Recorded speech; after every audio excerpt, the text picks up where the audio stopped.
what happens upon freeing these people that you have consistently demonized, dehumanized, victimized, and oppressed? How do you coexist? And some, like Thomas Jefferson, didn't believe it was possible to coexist. Suggest that they should be moved way beyond, back to Africa, away from the memory, the 10,000 recollections, to quote him, of what has been done to them. That he believed would end up causing the extermination of one or the other race, white or black. He didn't believe they could coexist because we'd remember what was done to us. So what do? You erase the memory.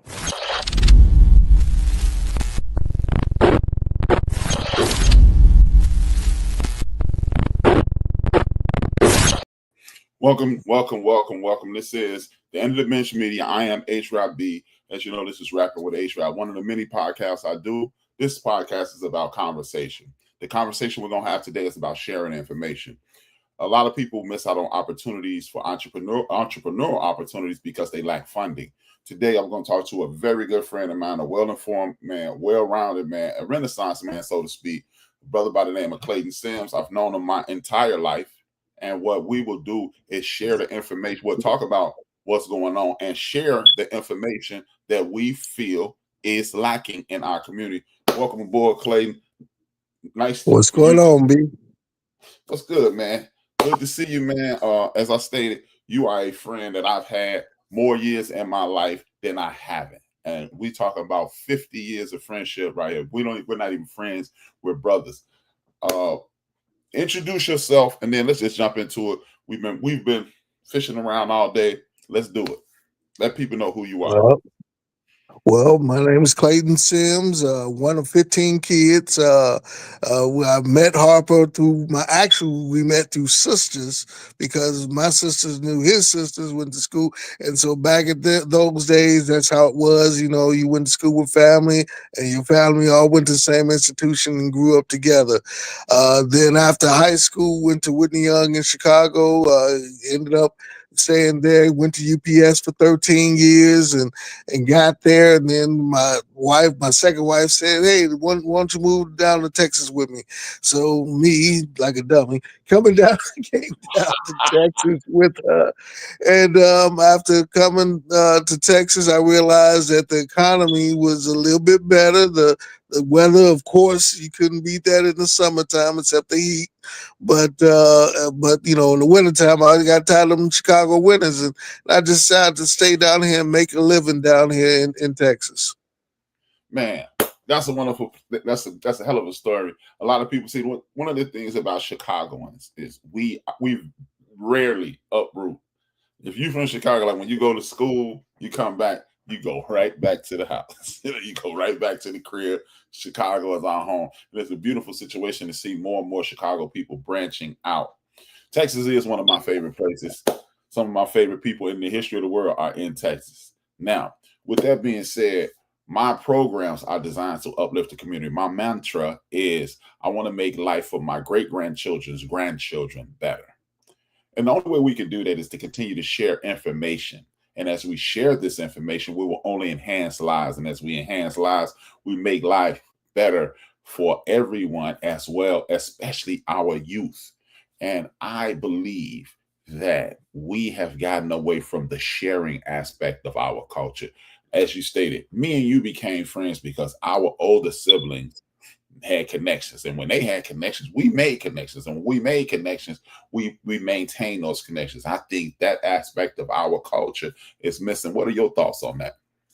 That is the case. You know, these kids nowadays, they don't connect because they're too busy playing, you know, the video games and everything.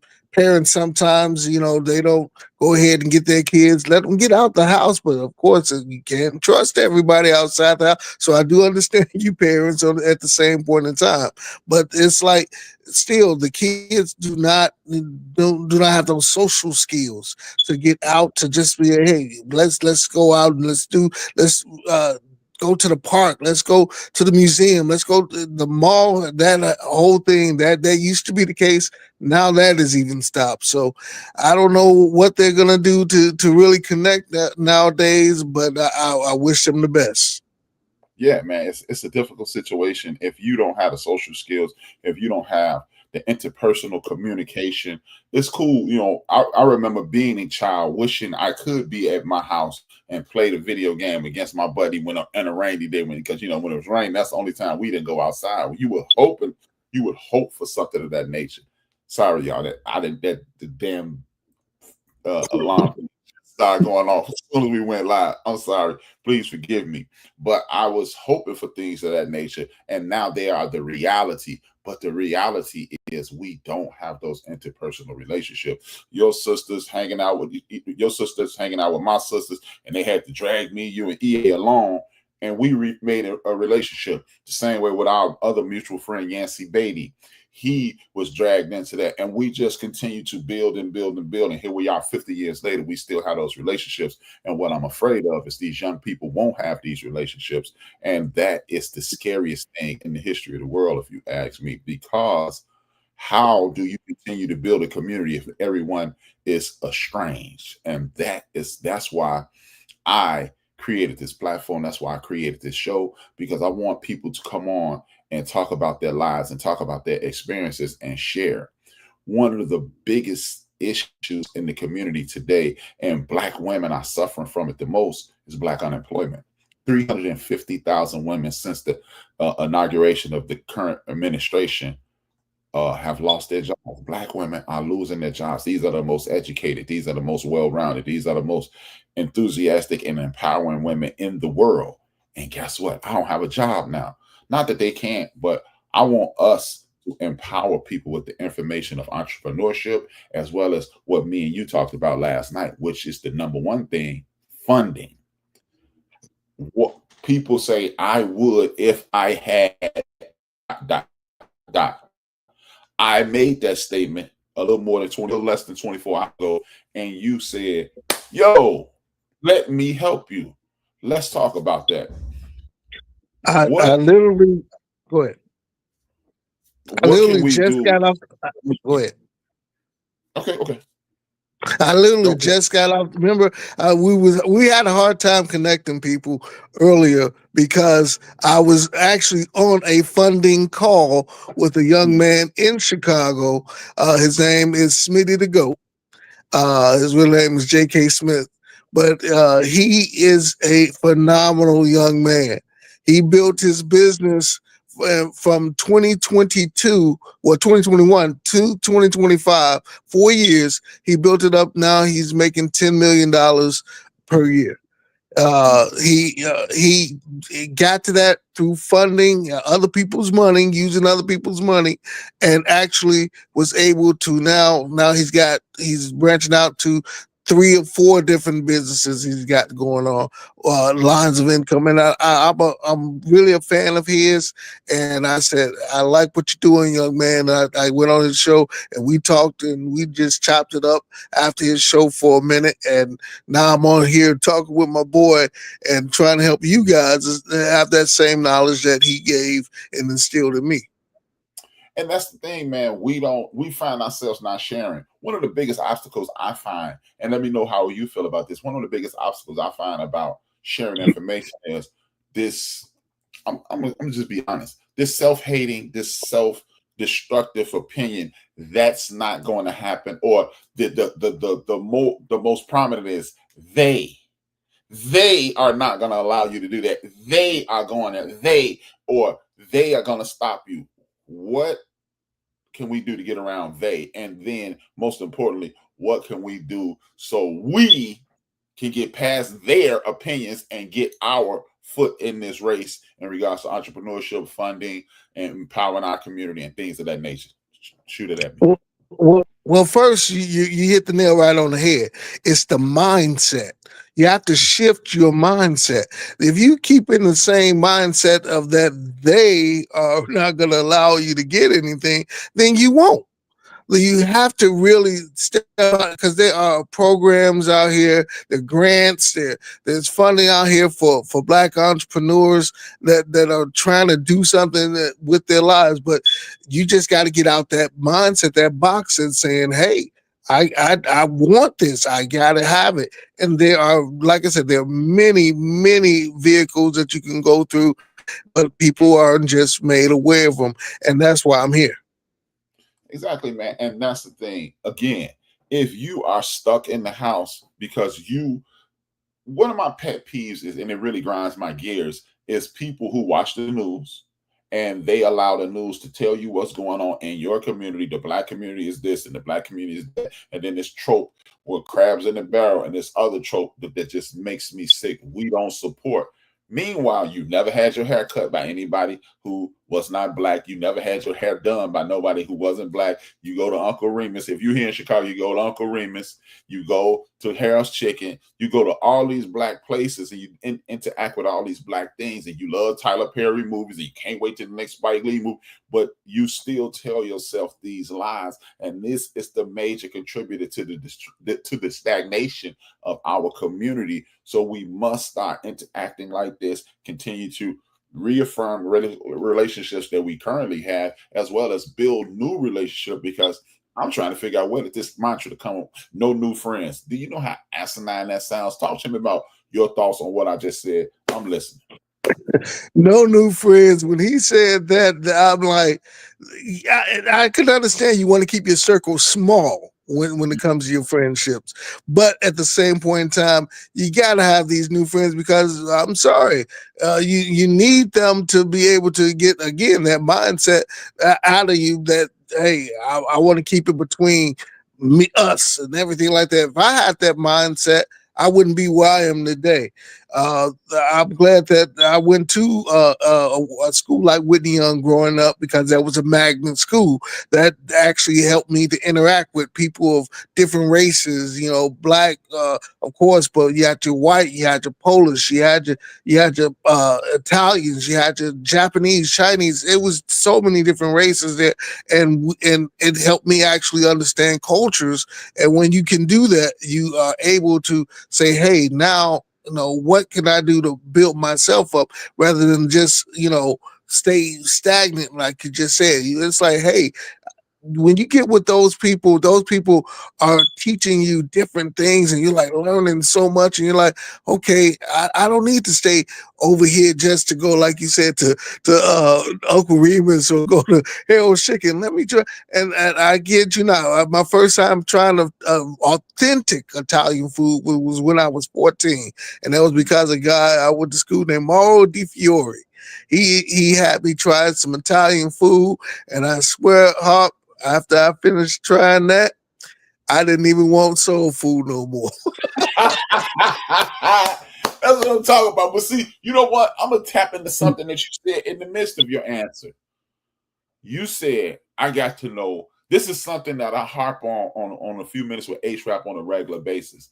Because I say I have issues with white people, not European people. And people, what's the difference? You just gave the difference. And having a multicultural friend base, or even a cultural communal base, helps you understand the difference in a white person and an Italian person and a Greek person and a Spanish person and so forth, or a Latino person, or when you are in that box, that cultural box that we lock ourselves in America. This is not a black thing, because it was I think it was either Washington Post or USA Today. They did a poll where 75% of white America self-segregates. They do not know anybody outside of their friend group. And when we say friend, we use that term loosely: associate, friend, and intermediate, whatever you want to call it. We must expand our knowledge base in order to become the best people we can become. If you don't, you will suffer the consequences. And I was so glad to hear you say, I had white guys and I had Italian guys, because there's some people that's going to watch this and go, the hell you mean white Italian? That is a white guy. And if you call the Italian guy white, you're gonna have a problem. you might have to knuckle up. But I really appreciated the fact that you said that, and it was an inadvertent statement, which makes it even better, because at that point we start understanding, we start unpacking the social conditions that we survive in, and realize the world does not revolve around the West or the South side of Chicago, or West Philadelphia, or Bronxville and Brooklyn, New York, or wherever you choose to hail from, or whatever you hail from, your 3 mile radius does not cover the entire world, and we must come up out of that in order to enhance things. One of the things that I have an issue with, Clayton, is this: Black unemployment is on the rise, and what we've been trained to do is say it's the Democrats, it's the Republicans. But I'm going to offer you an answer for that to myself, and I say it's the Black people that continue to ask the people who have mentally incarcerated us to provide us with a way out. Black entrepreneurism is down. We don't need any more barbershops. We don't need any more. What else? We don't need any more barbecue joints. And I love barbecue, and I'm going to get my hair cut tomorrow, or Thursday. But what we need to do is start opening up. What do they call it? Beauty supply places. We need to open up corner stores. We need to open up grocery stores.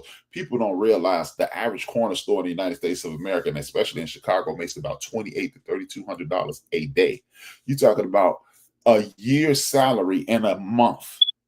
That's why those people from other cultures pull up in our communities driving Lexus, driving Mercedes, or driving high-end Hondas and Toyotas. And we are going in there handing them, offering them our culture, and they are inculcating that culture while they're there, and then they totally self-segregate when they leave, and we are left holding the bag. You come from my neighborhood. Talk to me about what are your thoughts on. We come from the same neighborhood. We come from the same community. Talk to me about what you believe is missing and how we can fix that. Well, really, what I believe is missing is that, again, it's coming down to the connectivity, and it goes right back to what we said earlier. The mindset. Your mindset has to be willing to be able to accept something new in your life, to where that, hey, I can do this. I can go ahead and step out on this plane and start my business. I can go ahead and step out on this plane and not have to go to the same job that I'm going to, and have to be told what to do. So again, it all starts on getting your mind right and accepting that, hey, I can do more than I was supposedly chosen to do. Mm-hmm, mm-hmm. And that seems to be the greatest obstacle in our community, because we love to hang our hat on our creativity. We love to hang our hat on our ingenuity. But what we never hang our hat on is our history. Because see, we were never employees. From the emancipation, we said, we ain't doing this employee thing no more. And we created opportunities. And now, and like a lot of people, conservative Blacks always want to hang their hat on the Civil Rights Act 1964. No, and that was the beginning of the end. No, it wasn't. And if you want to say it was, I understand, and that's your right to believe that, but it wasn't that. And the voting rights in 1965, no, those things were extremely beneficial. But what we did was we moved forward towards, and no disrespect to the country, we moved forward towards being Americans and stop being Black. It's a way to inculcate that American culture into your life without losing that soul power that we hung our hats on. And whether you like people, according to the world, me and you should have never been friends. Your family was witnesses. I got two branches of my family that we had Hebrew Israelites and traditional Christians. So we should have never been friends. But guess what? Me and you have never. The ironic thing, I've known you for 50 years, and me and you have not had one conversation about God. Not one. Nope.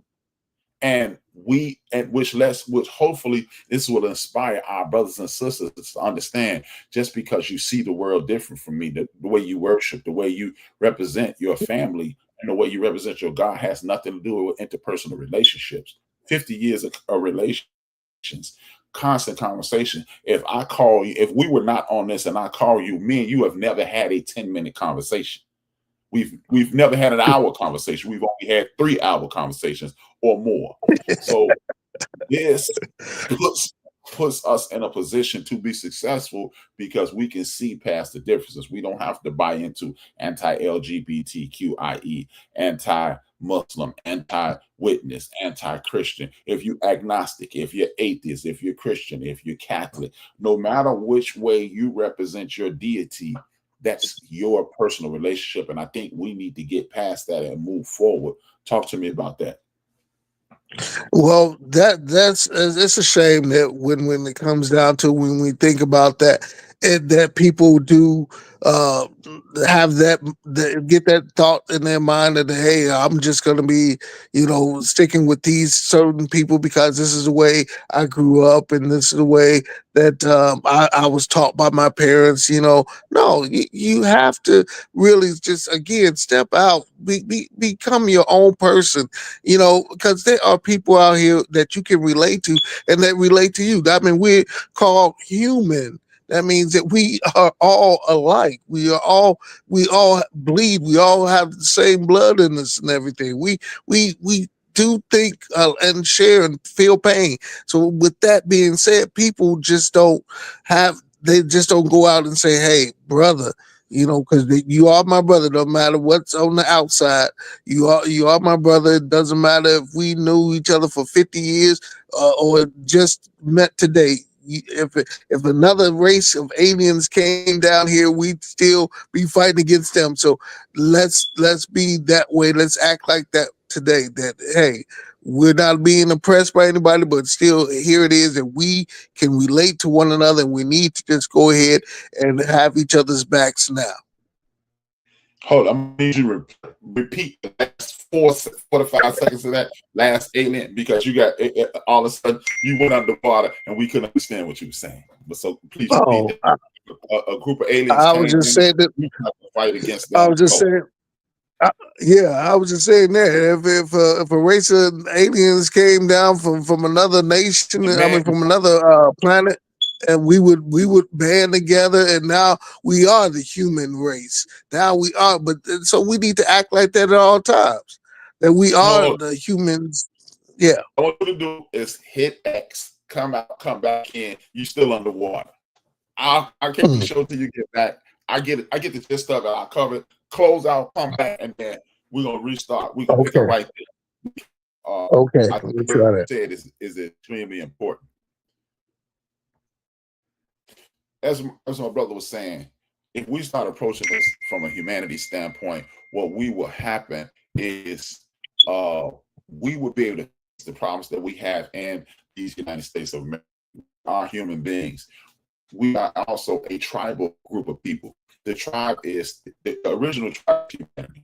We have separate tribes where you want to be of African descent, of indigenous descent. You be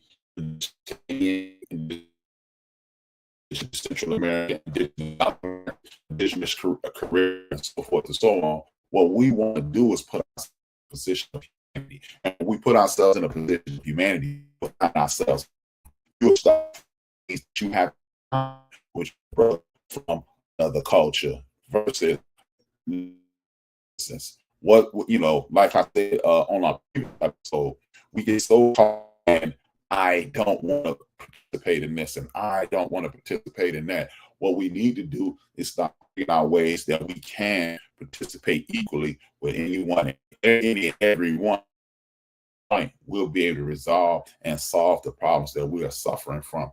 No one needs to suffer the consequences of your opinions. No one needs to suffer the consequences of the action, just your lack of action and your ignorance. And I do mean that in a clinical sense, not ignorant in a colloquial sense where it's an insult. The ignorance of lack of information about people that you don't know, lack of information about things that you've never experienced. What we need to do is start reaching out to people and making the world a better place. I see my man is back. Good to see you. Let me see if you from up under the water. Talk to me. Yeah. Can you hear me now?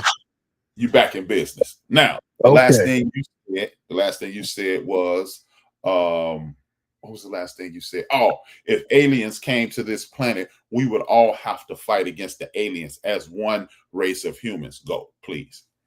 Yeah, and doing that, we if they would be our oppressors, so then that's when we'd have to fight back. But of course, they're not down here yet or anything like that. But we need to still act like that we're being oppressed, and so then that would therefore get you out of your comfort zone and say, hey, this guy might be Pakistani or this guy might be Yugoslavian or whatever he is, and you're like, hey, you know, let's relate then, and you realize that you got more in common than you think. And so that's what people really need to start doing is to get out of their comfort zone and to just step out and say, hey, I relate to you and I get you, I understand you, and because I'm going through these same problems too, and I'm facing these same things in life too. Yeah, we all get cancer, we all get sick and die. I'm like, we relate then more than what you think, and it's just that I hate that people look at color or the where they're at. Even and then you kill me when you said that, because it's some people down here that don't Fort Worth people don't get along with Dallas people, and Dallas people don't travel to Fort Worth, and I still don't understand that either. But but And it's just it's just like West Side, South Side here, man. exactly. It's the same thing, and I'm like, I don't understand it, but there's people like that can't get out of the box and just go, oh, I need to stay out of this same way, way that I'm living, and just step out and just go, hey. I can get over to the south side. And then keep on stepping out, keep on reaching out, and start seeing the world for what it really is. Because once you step out of that box, the world is really a big place. And like I said, you can really relate to other people and other people relate to you. And you find yourself actually what's called living. Most definitely, most definitely. We have been surviving for way too long and not living. People don't. It's to the point where people don't even understand the difference in surviving and living. Surviving is waking up tomorrow and just existing. Living is experiencing. Living is enhancing. Living is elevating and putting people, places, and things in better people and make this world a better place for the people, places, and things once you leave. You mentioned something about expanding your social palette. What I want to do is ask you a question. What was the greatest challenge? Because a lot of people don't want to step Oh, outside the oh, box. now I'm finding it hard to understand. You sound like you underwater. Oh, well, I can't log out. I can't log. So repeat what you just said. I said a lot of people, stepping outside your social boundaries is imperative for self improvement, for cultural improvement, for spiritual improvement, and any other improvement that you want to do. What I want to do is you uprooted yourself, 25 years ago, and you said, I'm Yep. gonna take a chance. What are some of the greatest obstacles you face so people can know what they could potentially face in the event that they see this and inspired to try those things? Well, when you uproot yourself, you gotta again, really, you have to have something going on, and that is money wise. So again, goes back to that. If you don't have a job, if you don't have, if you don't have anything going on with that, you can't be afraid to try new things. Uh, Go ahead and try new things till you get to the point where you can go ahead and even work for yourself, and that's really what the point I had to get to. I had to go ahead and try so many different things. I tried oil field. And I've never been in an oil field before, but I went on ahead and did it. You got to do things sometimes things that make you uncomfortable to get where you want to be, and that's really what you have to do. You can't just stay stagnant. You can't stay used to. Well, I've always done this, and this is what I'm used to. Well, you can do it. I'm not, but go ahead and try different things. But until you get to something that really works for you, and when you get to when you go into a new place, that is, stick with it, and then finally, when you finally get comfortable with where you're at, hey, now you're okay. Now I can go ahead and start expanding and doing different things now, and just try and put yourself out there. That's the main thing. And I had to do that even when I came down here. When I came down here, I didn't know anybody. You know, I thought I didn't know anybody, and found out in 2012 I had cousins down here. So you never know until you get out and do things. And that seems to be one of the greatest obstacles that you will consistently overcome. Moving past your comfort zone, letting the shield down. I think the idiot box, the music, the movies, and a lot of things that we immerse ourselves in forces us to put up these imaginary emotional walls that we never allow ourselves to overcome. Holding mistakes against people for 10, 20, 30 years. We must learn how to forgive ourselves. And when you learn how to forgive yourself, you'll forgive other people. And then that lowers that wall. And then before you know it, that wall is a curve and you just keep walking. We as a community, and I'm speaking to our community, we tend to be shut in. Now, it's not our fault. It's not as if the country has opened its arms and embraced us. So it's difficult for us to do so, but for no other reason but culturally, developing of the future development of yourself. I'm not saying, hey man, like you enjoy Italian food so much, you like, hey man, I ain't eating no more pork chops. But you can incorporate lasagna. You can incorporate baked ziti. You can incorporate these things into your palate, expanding your knowledge base, and then bring that back to the community and only enhancing your life further. These are the things that will assist us in moving forward. One again, back to the original point. One of the things that if you leave our culture like almost on an exploratory venture, you'll notice that other cultures purchase land more. Other cultures create opportunities for themselves. That's why people always say, you never hear this group complaining. Well, the reason you don't is because their culture wasn't snatched from them. And then they have a base. They can go back, they can look back home. We don't look back home. Talk to me about that and how that, that stepping out and experience things at Whitney Young Magnet School here in Chicago helped you be a better citizen in Fort Worth, be a better citizen in Dallas, potentially in Forney, Duncanville, Lancaster, or wherever you found yourself in Dallas County. Well, I mean, like I said, that's stepping out really, really just made me more comfortable with other people, and then of course with myself, because I'm telling you, you really start like, especially going to Whitney. Like I said, it made me like say, hey, there are other cultures, there are other people out here that I can put myself to and align and teach myself different things when it came to life. And with that, they actually built.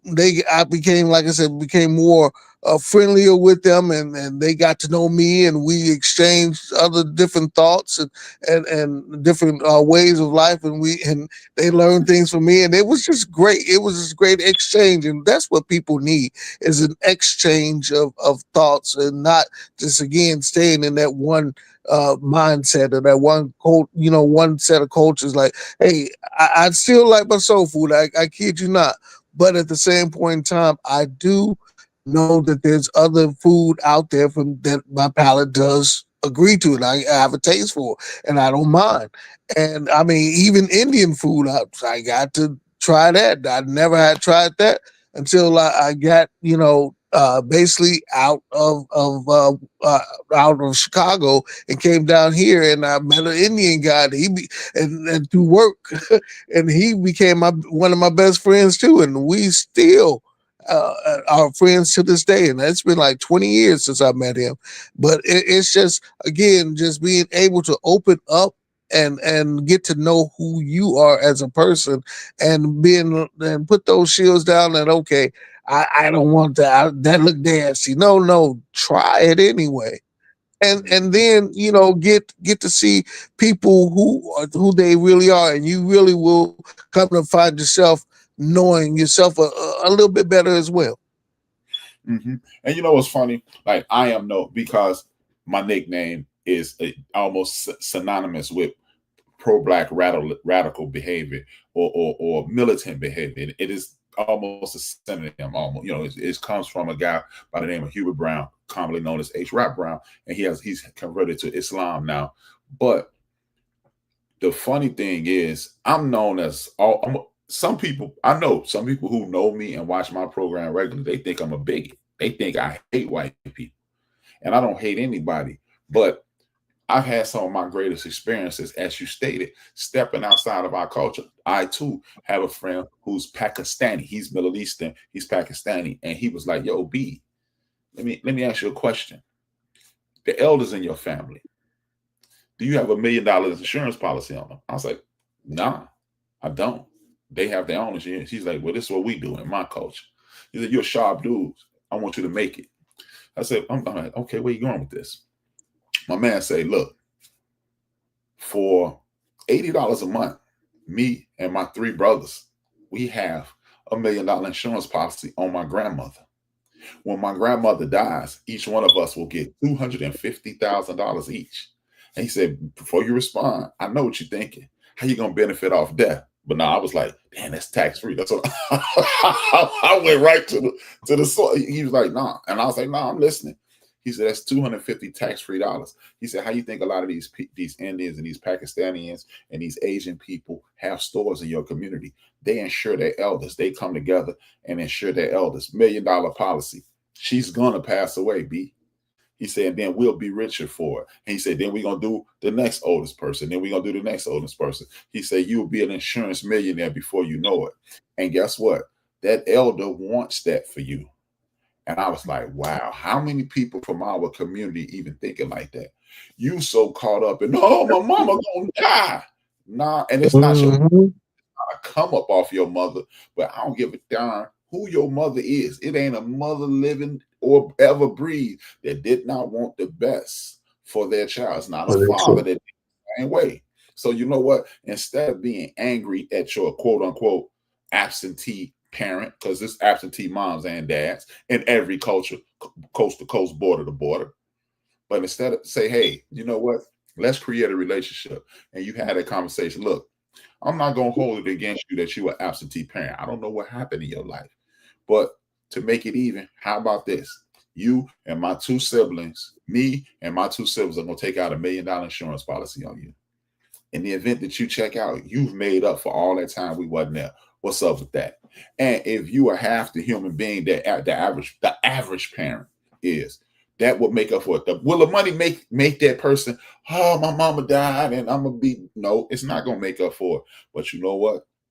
It will show that person, no matter what they were dealing with at that point, they're attempting to make amends for it. And guess what? That makes your life better. That makes your children's life better. Now we're in a better situation. And I believe those kind of thoughts, those kind of ideas, those kind of practices is what will help us as a community become better, because it's nothing for other communities to come over here and steal music, creativity, ingenuity, stick to itiveness. They see us and they go, "Oh, we got to do that." We need to start reverting that energy to other cultures. I'm gonna, this will be my first spiritual question I've asked you in 50 years of knowing you. Check this out. I'm a firm believer. This is an idea that I came up with, and I'm glad. You know what? I'm glad this is our first spiritual question, because I think it's a good question. How about this? Maybe, just maybe, look at faith as a pie. Witness, Christian of all fashion, Islam of all fashions, Buddhism, Hinduism, and any other culture, and any other Judaism. Those are the majors. Imagine if all of us are right simultaneously. Your faith refutes the celebration of holidays and secondary deities. Islam has a specific way to adhere to the word of God at 5 times a day. Christianity, we feel. Judaism, they have their separate cultural instances. Hebrew Israelites, and so forth and so on. What if we all are wrong and all of us are right? And if we just went to Judaism and said, "Hey," I like a buddy of mine, Dave Trope, shout out to Dave Trope, Orthodox Jewish brother. He said he taught me that he can eat cheese and he can eat beef, but he can't eat a cheeseburger. Islam says leave pork alone, and Judaism does also. What if we inculcate all of those cultures and represent? All of us say it's only one God. So, whether you from the a witness, whether you, all of us acknowledge Jesus as part of the structure. What if we stop getting in our own ways and making me right and just say I'm gonna take a little bit from everybody? Hinduism, respecting everything living, and make it one pie. And I'm gonna keep my pie, but I'm like you said, I'm gonna get me some Italian food, I'm gonna get me some Indian food, I'm gonna get me some Chinese food, I'm gonna get me some Korean food, and we all inculcate that into our body and make it one temple to represent God. Talk to me about what I just said, please. I think that would be a really good way of looking at life because, like again, you were human. If by that being we're human, we're going to be able to build up off of each other. Now that you taking a little bit from the Muslim, you're taking a little bit from the Jewish, you're taking a little bit from whatever it is, Hindu. You're taking it all from each other and you're putting it all together, and really, you're like saying, hey, as long as I can treat you like my brother, that's really a Christian teaching.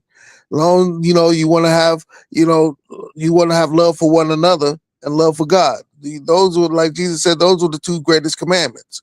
You take those two, and especially that loving for one another, that love for one another. Like we're taking all this from each other, and that's still the love, and you're still putting that all together, and you're still showing love for your Hindu, you're still showing love for your Pakistani. That's really what it all boils down to, is just being able to relate and show love for one another. And hey, if that person was dying in front of me, I'm gonna do, right by that person. I'm gonna take him to the hospital.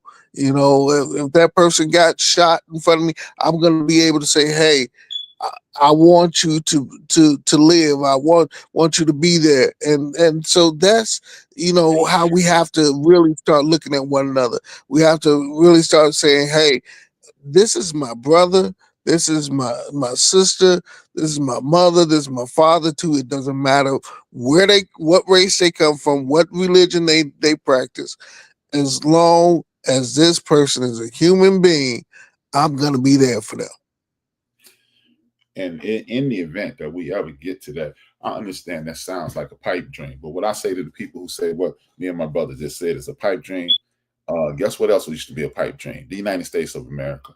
Well, guess what else used to be a pipe dream? The emancipation of African people throughout these United States. Guess what else used to be a pipe dream? The emancipation of Jamaica. Hey, as recently as at the beginning of COVID, Marion Motley, the Prime Minister of Barbados, breaking away from England was a pipe dream. So everybody, hey, the light, the internet, this was a pipe dream. Me and this brother used to watch a television show called The Jetsons. We used to see this on The Jetsons and said, oh, boy, that's almost impossible to happen. And guess what? It's happening. The things that we once in our lifetime, I don't even mean, and my great grandparents one start of this, in our brief lifetime. The things that we didn't think is possible, an electric car, a car without gas, was a pipe dream. And now about 12 to 15% of the population is riding around in electric vehicles. Another 12 to 15% of those same people are riding around in hybrids, semi-electric vehicles. So what you perceive as a pipe dream is just a matter of executing a plan or executing a thought. I thought up this program. One day I was sitting at the crib. I was disappointed in the way ESPN represented my people. And I said, I'm going to create a sports show. Since I've gone through several channels and it has converted to something totally different. But at the end of the day, it is communicating and uplifting the people who I love and hold dearest to my heart. Thank you for saying that, Clay, because look, what got me in my Christian walk is a man who was saved and sanctified. He was our age at that point now. He said, and I quote, "I'm 54 years old. I've been saved and sanctified since I was 12. I only had one woman in my life. I am a devout Christian. Even if I'm wrong, isn't it better to treat people in accordance to the way this word teaches you versus being rude and disingenuous to people?" And I was like, if a man 54 years old can say that, 20 years my senior at the time, well, 20 years my senior, and who's dedicated his life to that, maybe I need to look into spirituality further. And that's how I got to going to church again, because instead of finding the differences in human beings, we need to start to find what we have in common. And that is why I asked you to come on today, because I wanted people to see a brother with a lot of awesome knowledge base, a multicultural, communal base, and a person who is insanely intelligent and convey a message of peace, prosperity, and brotherhood. I would like to have your final thoughts on this before I shut you down, because I know you hungry as a hostage, and because we kept missing each other today. So I'm gonna let you get your vittles, and this will just be part one, and we'll do a much better job at coming together. And that damn fire, the alarm is driving me nuts. I don't know how people don't change that. It's just it started as soon as I hit go. So talk to me, and then we'll shut this down, my brother. Yeah, that's me in my apartment, man. Don't worry about it. No, I that's try me. every time I talk to people. Yeah, that's me. That's me. Every time I talk to my brother, he go, "Ooh, that drive me crazy too." I'm like, "Oh man, I just got used to it. I'm sorry." I tried to change the battery, so hey, it don't even matter. That thing just goes off. I just said, forget it. I will live with it. And so, see, it just went off. And so that's what I'm saying. What I'm saying that is that I just live with it, and that's what I want to finish with, is that when it comes to people, when it comes to things in life, and when you uprooting your life, and we still haven't got to this, Harper. We're gonna have to do that in the future. I got like some programs and places, names of different things for the funding. I haven't forgot that, but we need to basically, you know, be willing to live with things in our life, things that make us uncomfortable, things that might not go right for us. Okay, let me see how I can now change my life to where I gotta, you know, go ahead and deal with it, and then make it comfortable for me, and even when I'm not comfortable. So that's what, people have to start doing with their lives. In America, with the assassination of Charlie Kirk, yeah, it was a sad thing, and so forth like that. But it created so much hatred out there now that people don't want to live with people of the other races and so forth. They don't even want to hear. It doesn't matter if they're black, white, whoever. They don't, left, right. It doesn't matter. People need to just start realizing we're people. And like I said, if a race of aliens came down here tomorrow, let's see who you would help. Would you help the somebody who look like you, or would you help the aliens that are trying to eat you? Remember that old show V from back in the day? Listen, Yeah. yeah. They were trying to cut. They tried to come down here. They promised cancer. We cure cancer. We'll do this for that. And then they were really just Right, you fattening us up. They were getting the world population with hunger, curing that, and they were really just fattening us up because they were lizards and they were going to eat us. And so that's why I'm like, if it came down to that, we would actually come together. And so that's why do we need that? Why do we need that to come together? How come we just can't come together on our own? How come we just can't come together and lift up, get that mindset again? It all starts with your mind. Get that straightened out, and so eventually it affects your heart. And once you get your mind and your heart in tune and in balance, then you're ready to not only uplift yourself, but you're ready to uplift others. And with that being said, thank you again. This is episode 49. Clayton will be on for 51, 53, 50. He might be on for 50 if he's free next Tuesday. Wink, wink. Yeah. If he's free next Tuesday, wink, wink. But, I'll try. Okay. Yeah, we're gonna figure it out though. We're gonna figure it out, man. Thank you for sharing your time. I want you to stay on for a second. Thank you for sharing your time. I really appreciate the people who have come in and have watched this. Thank you. It is greatly appreciated. I need you to continue to like. I need you to continue to share. I need to continue to tell a friend to type in. Subscribe if you haven't. That's Clayton. I'm HRap. 2 fingers, 1 word, and we together are. Stop name calling one another. Stop cursing one another. Stop gossiping about one another. Stop squabbling with one another. Stop being discourteous and disrespectful to one another. Stop fighting one another. Stop killing one another. Stop using and selling drugs to one another. Stop throwing down trash where black people have to live, work, and play. Did I say stop stealing, stop robbing? Now, as I said, the pressure of the white supremacy dynamic that forces black people to think negatively about themselves and set up negative environmental conditions will produce these negative behaviors. You see, but that's just like somebody putting you in check from the other side of the board. So you have to learn the tactics and strategies, the behavioral tactic and strategies, do you see, that will stop that from happening. So you're constantly on the offensive and the defense about preserving or evolving and developing a very positive image and concept.